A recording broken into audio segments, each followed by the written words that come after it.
Okay, cool. Let's go. 5, 4, 3, 2, 1. Hello, guys, and welcome back to Before the Valley. What's up, Peter? What's going on, man? How are you? Very good, man. Very good. Not much has changed since last week because I'm still going around restaurants and speaking with people, trying to launch our app, as you know. Yes. But other than that, I got a tattoo, so that's something new. It's a Memento Mori tattoo, so it's quite relevant for the podcast. I should probably bring this up. What made you do this tattoo? What's the motivation behind it? Well, as you know, and I've mentioned in this podcast, Stoicism has been the philosophy that has influenced me the most during my life. And that's a big thing because I studied philosophy at university. But I used to see philosophy as theory, almost like a mathematical problem. But then I found Stoicism and I found it so practical that it had a huge effect on me. So now with Memento Mori, it almost works as a Pavlovian bell for me. It's like, do you know Pavlov's bell? No. What's that? So that's an experiment a Russian scientist did called Pavlov. So what he did is he had this bell that when he rang, he would give food to his dog, and then he would ring the bell, and even without giving the dog food, the dog would still be prepared to have the food. So it's almost like a signal that incites some action in the dog. Yeah. So in the same way, having something to remind me of Memento Mori, and just hearing Memento Mori immediately gets me engaged in the moment, and I feel I'm doing stuff with much more intent than otherwise. And just briefly, Memento Mori means remember you must die. It's one of the Stoic, I would say, mottos that they used to remind themselves all the time. Even like in the 16th, 18th century, people would wear these rings with some death symbols just to remind themselves of the inevitability of death. So that's the reason. It's just something to remind me of this motto. I think it's very practical because we always get those reminders when something bad happens to somebody. We just think, okay, it might happen to me as well. I need to be more present. I need to start living life as I want to because I have no idea whether tomorrow I'll be here. So Memento Mori is kind of like this reminder which you get without the need of seeing something bad to happen. Yeah, exactly. It's a reminder in a way. It gives you a sense of urgency as well, which I think is very important. It's almost like a deadline, but you don't know where the deadline is, but you know the deadline is coming and it can be the next second. So you try to push yourself doing a lot more, and I like that. So what about you? What have you been up to these past weeks? I came back to Bulgaria. As you can see, I'm in a different room. And do you know, I was thinking that this is where my YouTube journey started. Yeah. 10 years ago, probably. But I had the camera over there. I was recording with my iPhone 5 or something like this. It was put on a speaker. I didn't have the tripods. It was very, very lame level. But now, 10 years later, I come back again to this room and I'm recording a podcast. And things are much different, but doing the same thing, which is interesting. This almost sounds like Drake's started from the bottom, man. But I'm still at the bottom, so started from the bottom, now we're still there. Like using the same room. No, I'm just kidding. Obviously, you've improved a lot since then. So yeah, but still a long way to reach the top as the song is going. It's always, man. It's always a new top. So yeah. Yeah, cool. Do you wanna start with the podcast and with the announcement which we have? Huge announcement, guys. Yes. Incredible announcement. Yes. We are making a giveaway. So you can present it.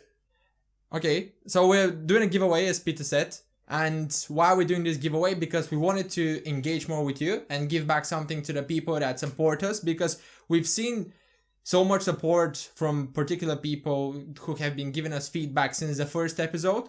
And we want to see more of this from all our followers and to grow more our audience. And what the giveaway is gonna be, what it's gonna consist of, we're gonna give away one book, but the winner is gonna be able to decide which book to get. And what are those books, Peter? So you would have two options. One is a business book. That would be the Lean Startup. Probably, I would say, the most influential business book that we've ever read, at least for me, definitely. And then the other one is Meditations by Marcus Aurelius. Stoicism has been very relevant for this podcast. And we thought that probably one of the biggest Stoic books would be a good thing to give away. So these would be your two options: a business book, The Lean Startup, and then a self-development book, Meditations by Marcus Aurelius. So what you have to do to participate is leave a comment and subscribe to our channel. So it's quite simple, guys. And also bear in mind, if you scroll down and you see no comments, that means that if you leave a comment now, you're gonna win. So do that, leave your comments, and the chances are quite high at this very moment. And also, something I should bring up is the comment you leave should be an answer to the question, what's your productivity tip for us? So tell us a productivity tip that you just do on a daily basis and you think we can benefit from it. So maybe we can even try it and say what the results are. What do we think of it? Yeah, cool.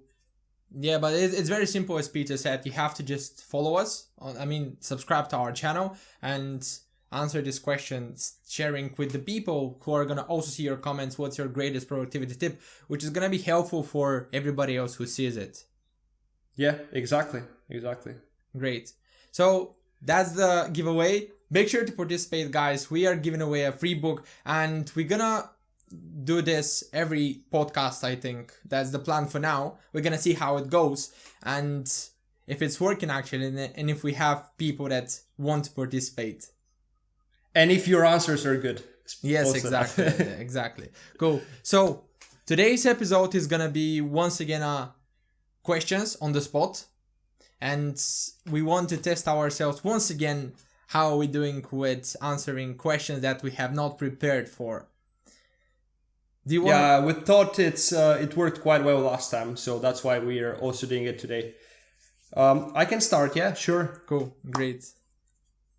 Well, just to give a bit of context on my first question, we were talking of books now, and before the podcast, I thought I wanna ask something very practical, and I feel like this is something that we've never actually touched on.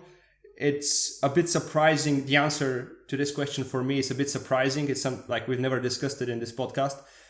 So my question would be, what are the two most influential books in your life? What are the two books that you read and they set the direction for your life even? Because in my case, I would say they heavily determined the next 5 years of my life, one of the books at least. Or they change your way of thinking or approach to life. What are the two books? And I'm asking for two books because I feel like books can influence you in a different way. So maybe you have books that influenced you in a different way. So I just want to explore that a bit more. That's a good question. I would say that one of them is Meditations. It's a very book that I've read recently, but you said something which I can relate to. It's the fact that Stoicism has been a philosophy that you have started implementing in a more practical way on a daily basis. And I've seen Stoicism as the philosophy which I needed, because the way I was approaching life, getting angry at every single thing, and Stoicism came in and it was like, wait, you're getting angry at stuff, or you are experiencing those heavy emotions because of you, your judgment is there, which is between the real situation and your state. So remove the judgment and you'll be okay. And I think that the Meditations of Marcus Aurelius have been a book that has impacted me a lot. And it's a book that I think I'll keep forever, because it's kind of like the book that you always go back to. And whenever you need the reminder of Stoicism, or that life is not granted, that you have to be present, that you have to enjoy it and do your utmost to just live it to the fullest. You go back to this book, you read a few pages, and or the notes that you have taken from it, and yeah, it's like another Bible. I would describe it as this. And the second book, I'm thinking whether I should go for a personal perspective, like self development or business. If it's about business, I would say the Lean Startup. While if I'm speaking about a more personal perspective, I would touch on the books that I showed you before the podcast. And The Great Gatsby is one of them. When I read The Great Gatsby, it inspired me so much. The character was somebody that I really found motivating, and it was something that started pushing me back then. I read it long time ago, and I now remember that it was something that I was very, very impressed by. Have you seen the movie? Yeah, the movie, but it's not as good as the book. I was so impacted by the book that I just finished it and I opened the movie. I was like, no, I want more of this. This is such an amazing book. I want to see what's going on in the movie. It's with Leonardo DiCaprio, right? Yeah. Yeah, and but it was just a book that it's a classic, something that must be read. Yeah, I'll probably read it. I've never read it. I saw the film, but I haven't read it. Just to touch a bit on what you said. So firstly, Marcus Aurelius' Meditations.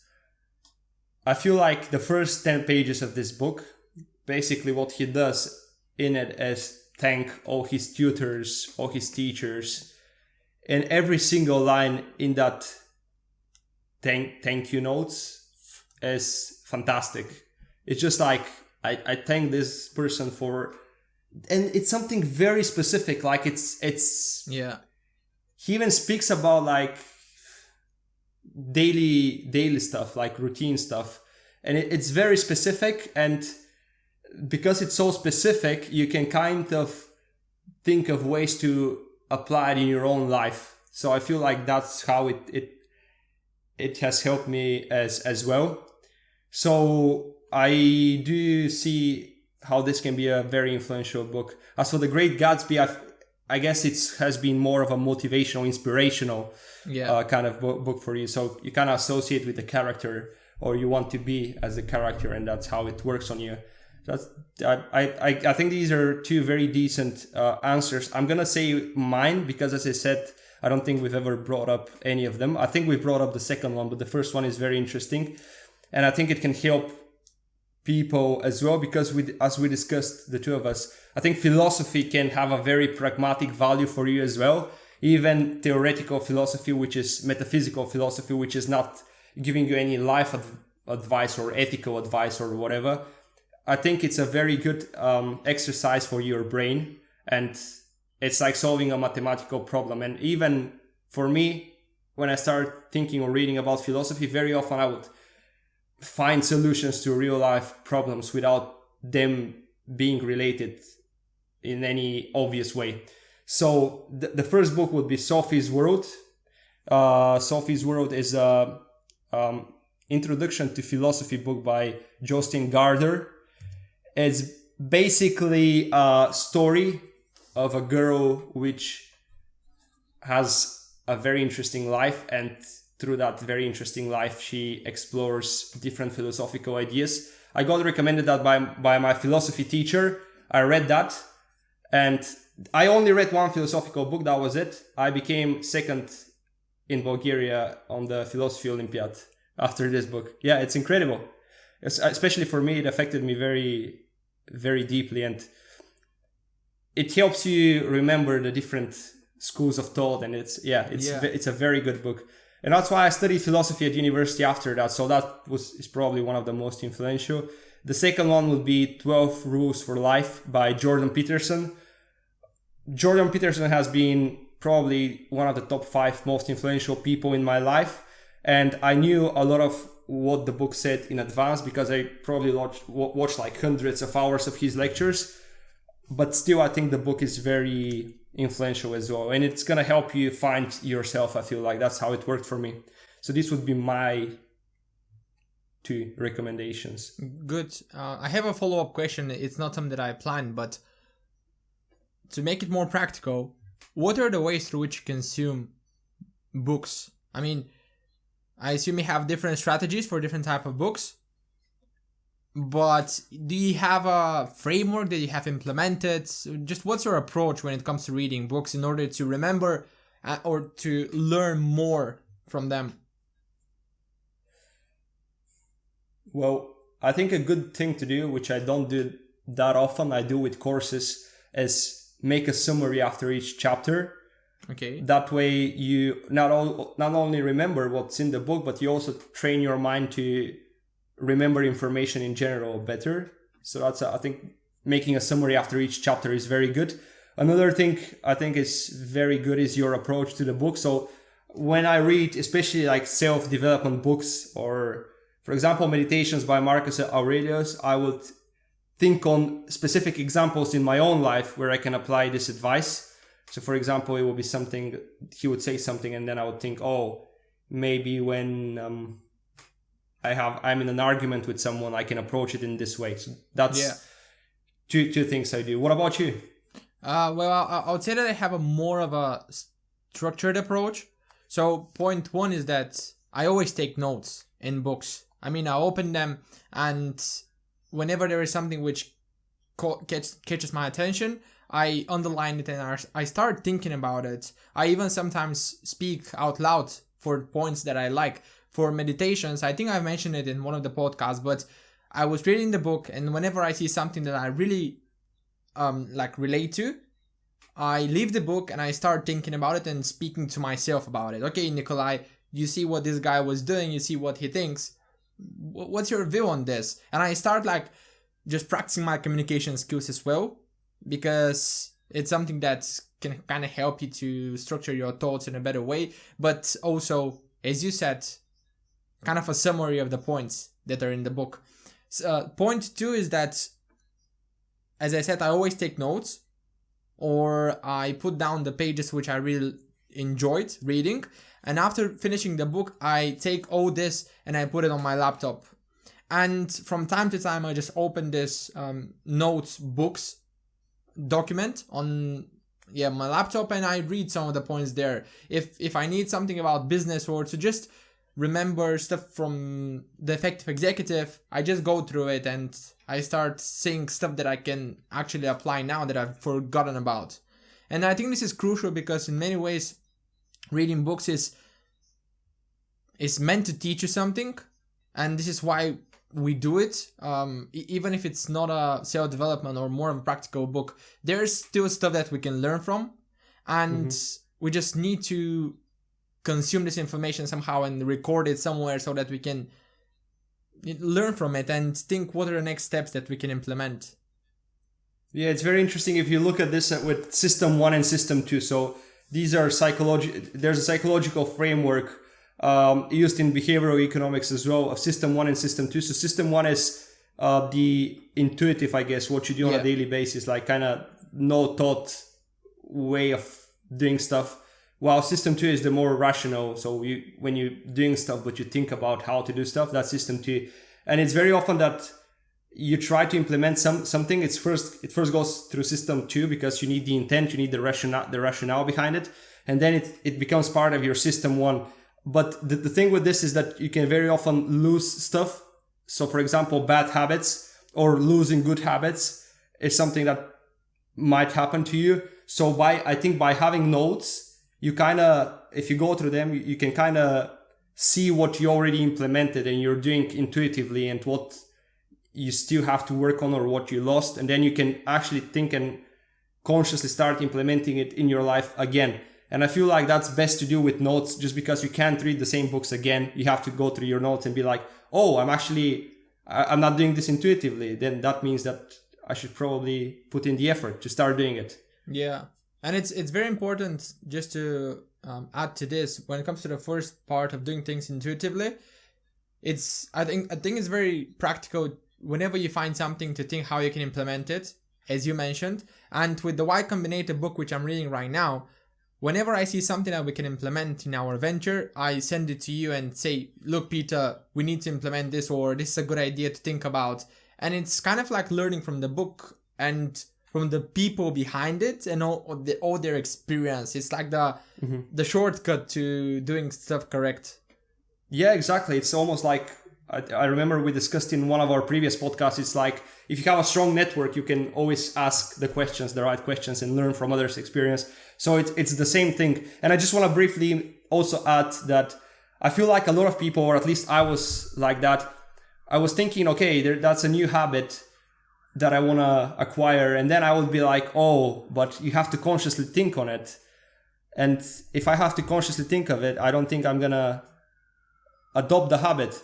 But once I started adopting more and more habits, I realized that you think on it on the first week maybe, and then it becomes intuitive. So that's why I brought up the distinction between system 1 and system 2, because for me it's very important for people to realize, and even for myself to remind myself all the time, that you do the new things you want to acquire or adopt, the new habits, in the first week, the first 20 days, you do them consciously, and then they become very intuitive. So I think that's how you build your character and way of life. First you think on it, you have the intent, it's much more difficult, and then it becomes intuitive and automatic, almost flawless, almost automatic. Yeah, I agree with this. It's a good point. Okay, well, what's your next question? My next question is the following. So I don't think we've discussed this topic a lot in our podcast, the topic of emotion. Okay. And particularly intense emotions and heavy emotions. And I was thinking, I think one of the biggest factors for success or achievement or just progress, as I brought this up before as well, is being consistent throughout time. So I'm thinking, how do you remain consistent during your downs or during your heavy emotions? How do you push yourself to be consistent? Because I think I would say it's probably the most important quality to have, is to be able to push during those down moments. And it's not even, how do you make it so that you're not even pushing? It's almost intuitive, because it's very easy to do it when you're energetic and you have a lot of free time. But how do you do it when you're down, when you're sad, let's say depressed, or very tired? What do you do? Anxious as well. It's a good question. I would say that the main thing behind dealing with such emotions is to have, as Tim Ferriss said in one podcast, to have the big sexy goal, which is you want to achieve it, and in spite of the stuff that happened to you, you keep yourself focused on it. And it's kind of like you feel down, you feel very anxious, depressed, and if this goal is sexy enough or attractive enough for you, those stuff become a bit irrelevant, and you're like, okay, I have this bad day, I'm gonna go through it. Or at least sometimes you don't even realize that you're having a really bad day.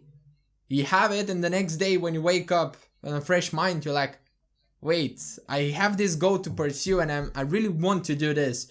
Let's forget about the bad emotions and the bad feelings and the anxiety, and focus on what I have to do to achieve it. And I've been a person that I have been very heavy on myself when it comes to anxiety and depression, because I always want to be the best, the very best, and when things don't work the way they should, I feel kind of like down.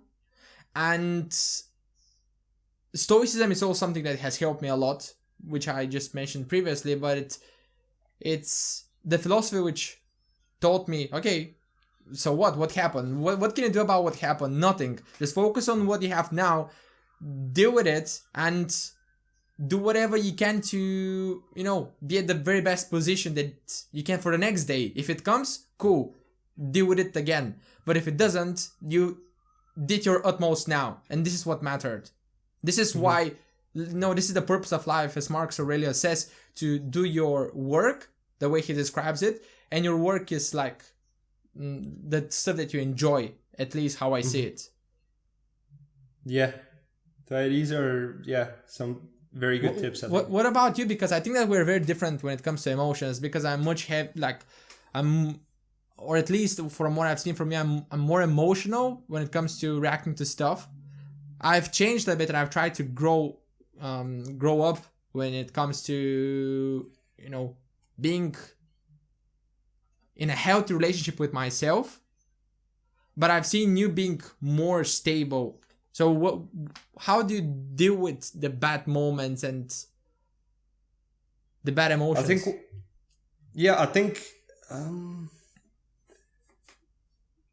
I think I've been emotional, but probably not for the same reasons as you do. Because, for example, I would rarely get that emotional over work. I always see it almost as a game when it comes to, we have a problem. I don't know if you remember, like even years ago, I wasn't in this self-development journey of mine. I remember you would react very intensely on problems that we have at work. I would even joke, like, stop panicking. Like I would call him Nikolay the Panic or something like this because of the way you reacted. But I almost see it as a like game. And I think what helped me see it that way is the scale of stuff. So if you see stuff at a very large scale, I try to at least see stuff at a very large scale, especially for business. Then it becomes much easier to see that current problems are not that big. So your reaction is a lot low. It's not that intense, I guess. So that's one thing that is also brought up in Stoicism. Can I add something? I think it's just not practical to be that emotional. To be emotional, yes, because it can ring the bell for some situation. Your intuition can help. But then you have to you have to think of what can I do to solve it? Or what can I do to just build a system that is going to prevent such issues from happening again. The other thing of like reacting emotionally, oh no, what's happening? We are doomed. We are not going to survive this. It's the worst moment of our life. It's not practical. And what's the point of doing it then? Yeah, it can also lead you to rushing stuff, and it's just it's not a good problem solving approach. Yeah, I feel like.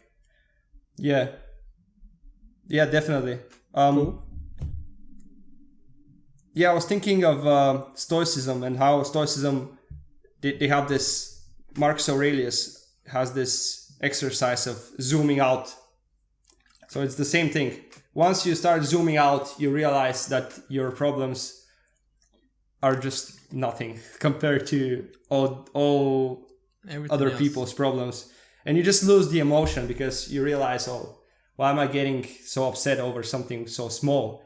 So that's one thing I think helps a lot. And also helps see the long-term framework in terms of time as well. So if you say, okay, I had a bad day yesterday, but what does that mean? It's like literally I had a bad day yesterday, I told you. Yeah. So today I'm like, what does that mean? It means nothing in the grand scheme of things. It means that today I have to go out and do better than yesterday. That's all it means. I have to be consistent. And once you start thinking on a day-to-day basis, it's much easier to realize that, okay, I had a bad day, but that doesn't mean I have a bad week. And then if I had a bad week, that doesn't mean I need to have a bad month. So that kind of always helps you push through it and make it a good year, make it a good life at the end. So I think that helps a lot. Another thing is being engaged with the moment. I feel like this is for me, it's a fantastic advice. Just whenever you feel down, be present. Try to be present. Stop. It's almost like meditation. That's why I think meditation is very useful, because meditation not only helps you decrease your anxiety, but it also helps you start getting engaged with the moment. It almost helps you learn yourself how to switch from one state to another in a matter of seconds, because to meditate successfully, you need to switch off yourself.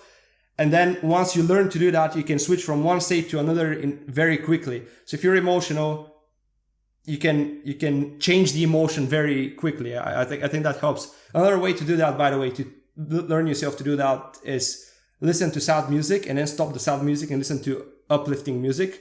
And that's a Tim Ferriss advice, by the way. that's how he tackles his depression. So that helps you learn to switch between emotions very fast, and it also helps you realize that your emotion is temporary. So in an hour you might feel better, and that gives you some hope. It uplifts you even. So it helps in different ways. So that's what I say. I would say on top of everything I said, it's meditation and switching between different types of music help you learn to switch between emotions very well. And I would say that like Tim Ferriss, because he said that's an advice from him. He's a guy that has fought with depression a lot. He was even at the point of thinking about suicide. So you know that it's something that he learned probably very, very thoroughly, like in detail. And it's something that I might also try, because I've never tried switching between different music. It's a cool thing. I've tried it. Yeah, I've tried it a few times. It generally works. It works for the short term, I would say, but it still helps a lot. Like it helps you. I think the biggest takeaway from that is just learning that your state is temporary, because you like if you're listening to Armin van Buuren, man, you're not sad. You just feel energized, and stuff. Yeah. And then if you listen to like slow piano music, you're gonna it's go normal into you get emotional. Yeah, exactly. I agree. And it's temporal, like it's not permanent, your state of emotion. And it's also greatly dependent on you and your judgment of the situations or the things that you make up in your head. Because something that I've been thinking about is that often we are not present, and that we almost all the time think about what happened or what's going to happen, not about what's happening now. And it's crazy, because this is the moment we have.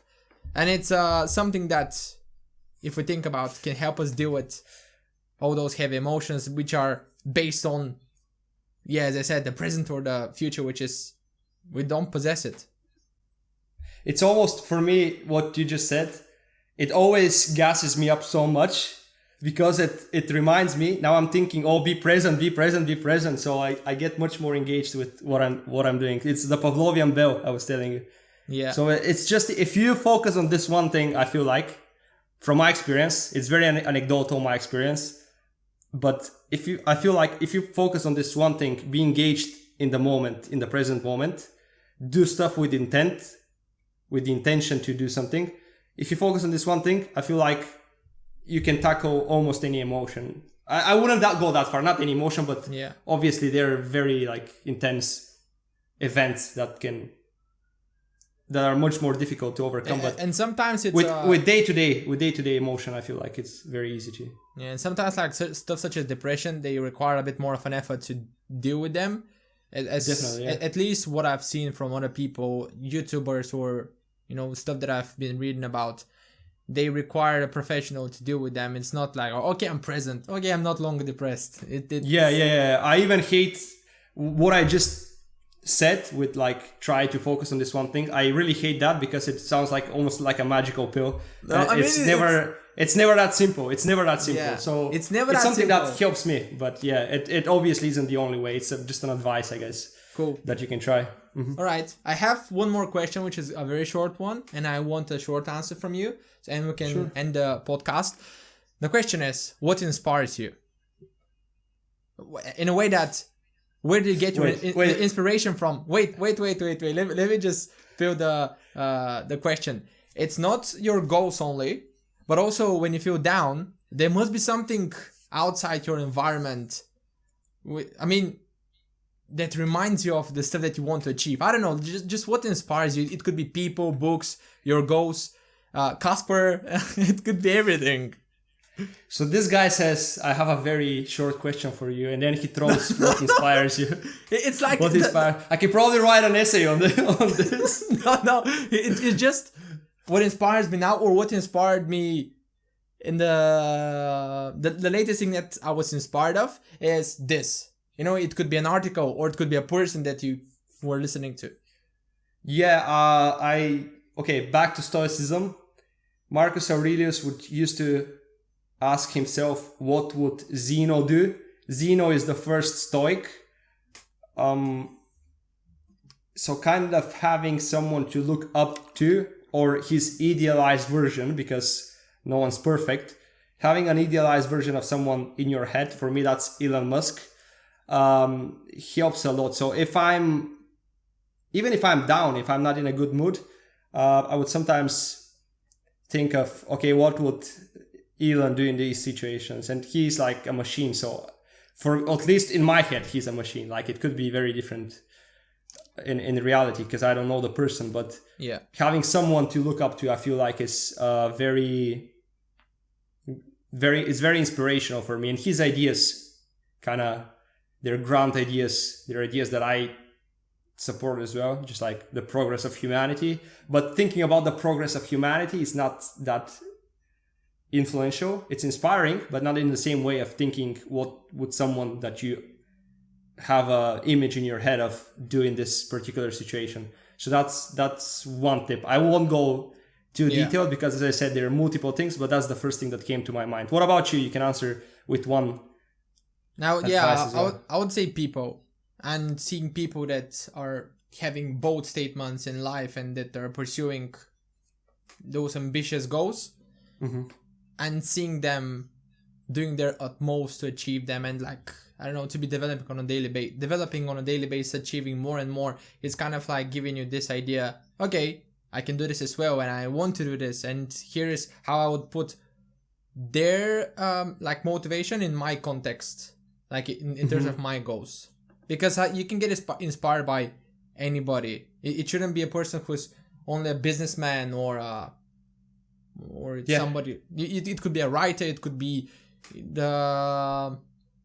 I don't know, everybody. It could be anyone, man. It could be like a lonely mother. Like I would think about these people with difficult lives, and I'm just like, how are these people doing it? And it could be anyone. I feel like people are inspiring. Definitely, people are very inspiring.